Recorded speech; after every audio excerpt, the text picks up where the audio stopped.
You guys excited? Yeah. Why? Because we're gonna build a truck. I'm Clint with Never Done Industries, and this is our father-son's project. This is my boy Kyler, my son Hayden. We are going to go completely through this truck. It's a 1971 Ford F100. It has the FE 390 in it. It's got a 4-speed manual. It's a short box, 4-wheel drive. It's already got some upgrades done to it. It's got a fuel cell in it. The axles have been switched out to 78 axles, so we've got disc brakes. A few different things like that. It currently runs and drives. If we wanted to, we could just throw a paint job on it, pretty it up, take care of a few details, and it would be fine. They could drive it, whatever, when they get their licenses. But I felt like it was a lot more important to teach them what is actually involved in building a vehicle and in repairing a vehicle and that kind of stuff. And so what we're gonna do is we're gonna tear this thing all the way down, not like super all the way down, but we're gonna tear it down, and I'm going to show them how to take the engine out, what's inside of the engine, how to rebuild the engine, how to clean everything up, how to maintain and repair and upgrade a vehicle.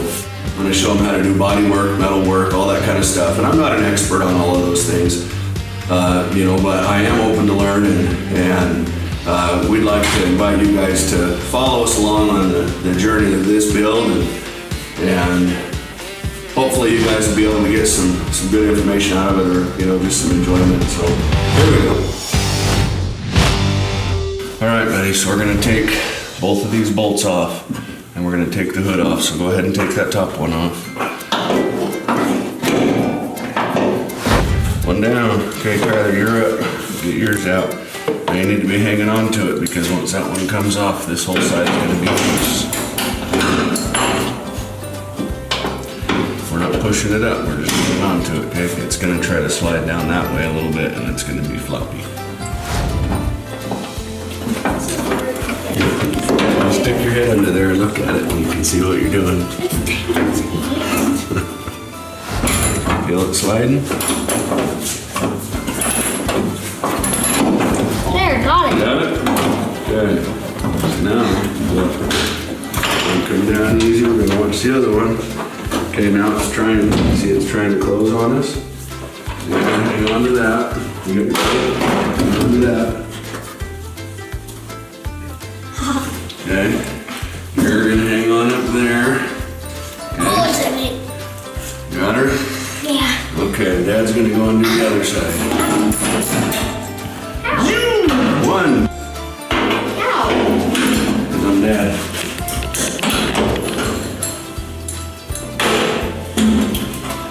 Okay, here she comes. Everybody get ready.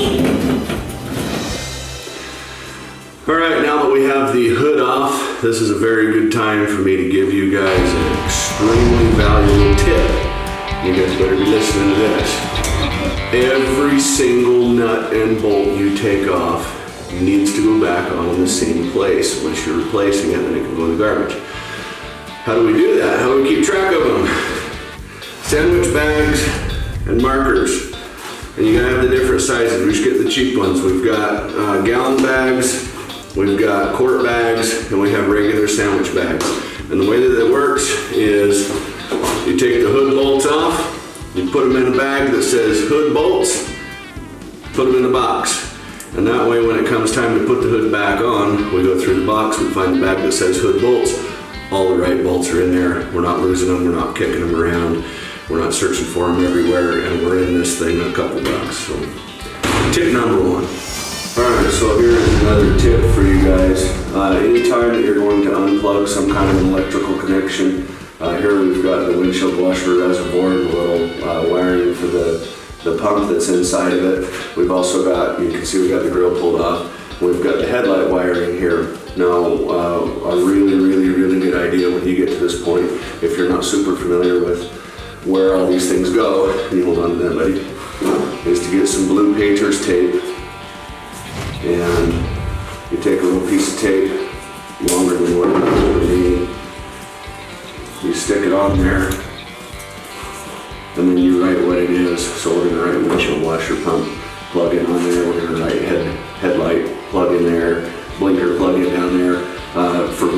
outlets for it and everything. And that way, if you end up pulling your wires all the way out or whatever, and you need to reroute them, or when you're ready to plug them back in, you know what they're for. All right, so here we are at this point. Things look a little bit different. As you can see, we got the hood off. We got the inner fender off of this side. The outer fender was already off. Kyler and Hayden are over there working on the other inner fender on the passenger side. We have the grill off. We've got our wiring labeled so that we don't lose track. We have our bolts organized. Even the broken ones, we broke some. The whole goal here was just to get this stuff off, out of the way, and to show these guys, you know, kind of what's involved, how the wiring works, where it goes, how it's connected, how it's held on, how the fender, how the body parts are held on, and then also how to select tools, how to get the right size wrench, get the right kind of wrench for the job that you're trying to do, that kind of stuff. Next time, what we're going to be doing is we're going to flush the radiator out. We're going to get this radiator core support out. This little fascia piece, we're going to get that out. So the whole front end is all the way open. And then we are going to address some of the redneck crap that was done on this thing before. We have the patented Bud Light overflow can there that's going to have to go. Sorry, Bud Light fans. And we have the homemade dish rag grommet that's going to also have to go. So we'll start messing with that. The next one, you'll see us working on getting the rest of this off, and then unhooking some of the other miscellaneous stuff in preparation for pulling the motor out and degreasing and cleaning up all of this. So in the meantime, thank you guys very much for watching. I will leave you with a view of our parts that we have pulled off, and we will catch you on the next one.